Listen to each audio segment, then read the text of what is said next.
The inspirational leader delegates as much as they can. And this takes courage. It's easy to delegate small stuff that you don't care about, stuff that you know people can do. But imagine delegating a big, important thing to somebody and you're not certain that they can do it. That does take courage. But it's okay because you can monitor. You can be there to check that they're okay. You can have a meeting every day with them if you like to check that they're all right. You can say to them, bring me a plan of how you're going to do this. So you can check the plan, make sure the plan's all right. But it does take some courage. And you need to do that if you're going to be a great leader. And then you need to trust them to get on with it. I never trust people entirely, so I quite like to monitor a little bit. But what you could do is just monitor occasionally and just trust them in between the monitorings. Just trust them to get on with it and do it. And delegating should be ideally your preferred option, not just a last resort. So if you think about the questions you might ask yourself, what some people do, in fact most people probably, their first reaction is, I'll do that myself. And then they think, actually, I'm a bit too busy, I'll delegate it to somebody else. And then if there's nobody to give it to, they then think, I'm going to have to say no to it. And I'm thinking it shouldn't be that way round. What it should be is if something comes in, you should think, do we need to do this or not?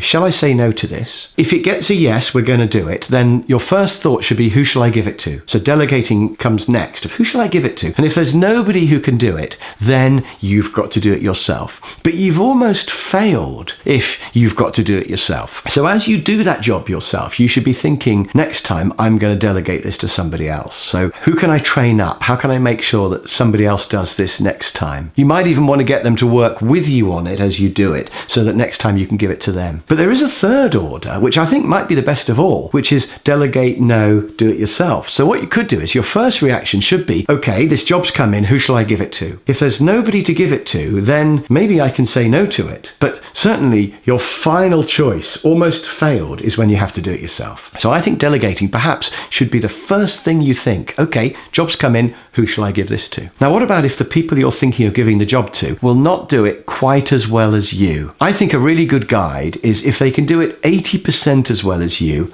give it to them, because that last 20% is mostly in your mind. They're probably at 90 really, or even 99 or whatever. They might even be at 110% of you, and you're thinking, well, they're not doing it the way I would do it. It's probably fine. And even if it is not quite as good as you would have done it, that's still fine. It's still a result, because you've had 100% of your time freed up to do something else more important and bigger. So if you delegate something at 80%, it'll be fine. Clearly, if they're still down at only 20 or 30%, they're not ready yet for you to delegate to, and they still need to be coached and trained. But if they can do it 80%, give it to them. Now, I want to tell you two very quick stories when I successfully delegated, but for the wrong reasons. And the first one was the first ever management job I had. I was in charge of just one person. So I was actually organising the repair of rotor blades for helicopters, and I was doing it myself. And one day my boss said, Chris, I think you're really busy and I think you need an extra person. I'm going to give you a new person.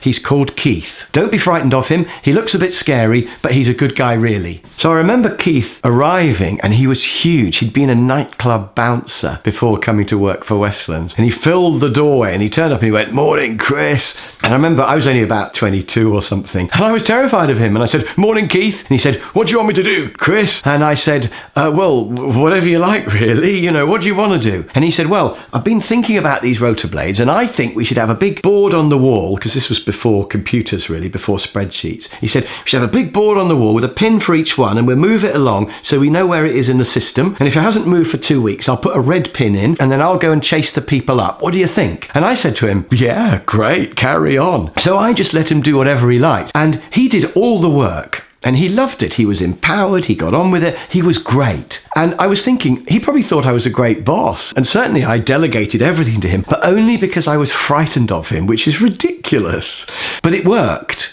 So if you've got somebody who works for you who you're not frightened of, delegate to them anyway. The other example I had was the job I did after that, where I was organising the manufacture of printing presses. So I was in charge of this factory, and they were making these printing presses. I didn't know anything about printing presses. And I remember thinking, what's the point of me? Why am I here? And I remember worrying the workforce were going to come into my office and say, you're a waste of space. You're paid loads of money and you don't add any value. And I worried about that. Of course, I now now know that management has all sorts of important roles, like thinking about the future and thinking about the systems and making sure that everything works well. But at the time, I didn't really understand any of that. And I remember a group of 2 or 3 guys came into my office once and said, Chris, we've got this problem. One of the machines is making a terrible noise and it's going to break soon. What do we do? And I said to them, well, what are the options? And they said, well, either we could buy a new one, which is really expensive, or we could just leave it till it breaks, but we don't know when that's going to happen. Or we could take it apart and do a bit of oiling and a bit of maintenance, and that might make it last longer.